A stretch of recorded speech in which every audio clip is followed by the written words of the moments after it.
In breaking news, Australia's controversial eSafety Commissioner Julie Inman-Grant appears to have quietly admitted guilt as the Australian Federal Police contacted me this morning requesting further evidence of her alleged crime, evidence I've now delivered.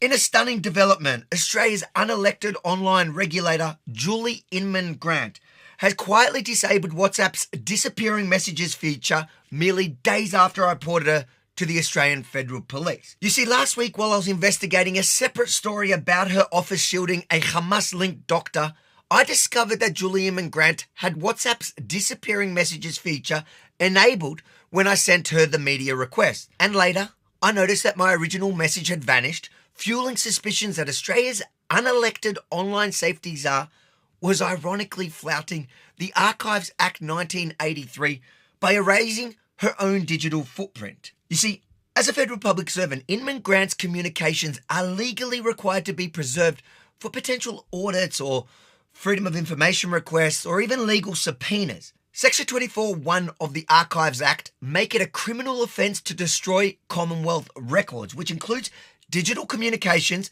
related to government business.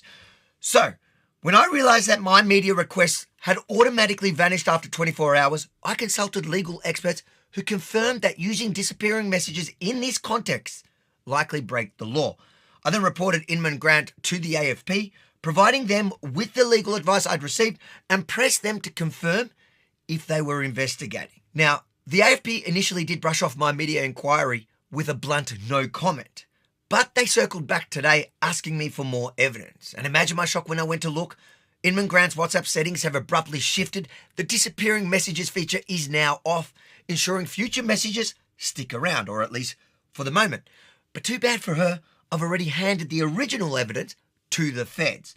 And I won't settle for anything less than criminal charges against this tyrant who eagerly drags ordinary Australians and even Canadians through the courts over online posts that, in cases like Billboard Chris's, weren't even ruled illegal. Her own digital conduct, though, that's another story, and I'll keep you updated as the AFP's investigation unfolds and this story develops, because so far in the media, in the mainstream media, only 2GB's Ben Fordham has dared to touch it. He's raised the issue of people in the Canberra bubble using encrypted apps to send messages. Apps like WhatsApp and Signal allow for messages to be auto-deleted after sending. But if the messages relate to the workings of government, technically they belong to the taxpayer. Rex Patrick says we should be protecting the records, not deleting them. He says any minister or official who sets up disappearing messages on a device that's used to conduct government business is, in effect, commissioning a crime. They could be contravening the Freedom of Information Act and the Archives Act. Those acts say significant messages must be preserved and protected because they could be critical to freedom of information requests, subpoenas and parliamentary orders.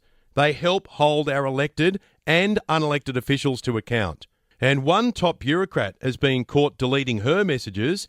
Australia's eSafety Commissioner, Julie Inman-Grant, has disappearing messages switched on her phone.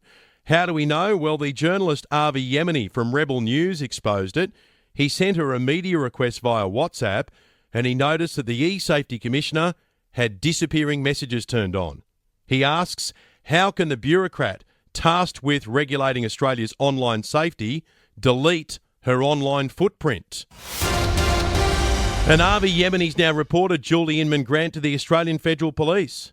The AFP say they have no comment. Yeah, I reckon Ben was as disgusted as I was by the refusal to answer any questions, but I'm also sure, like me, Ben Fordham will be thrilled to learn that the AFP's no comment has morphed into a full-blown investigation, as I'm sure he agrees that law-abiding Australians deserve better, especially from those who wield power over us.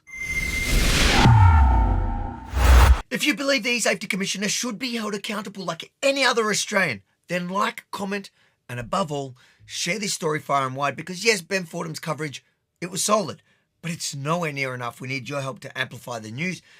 Then head over to followharvey.com and subscribe to our mailing list and follow me across all platforms so you never miss a thing, no matter who the eSafety Commissioner pressures to censor my reports. Followharvey.com now.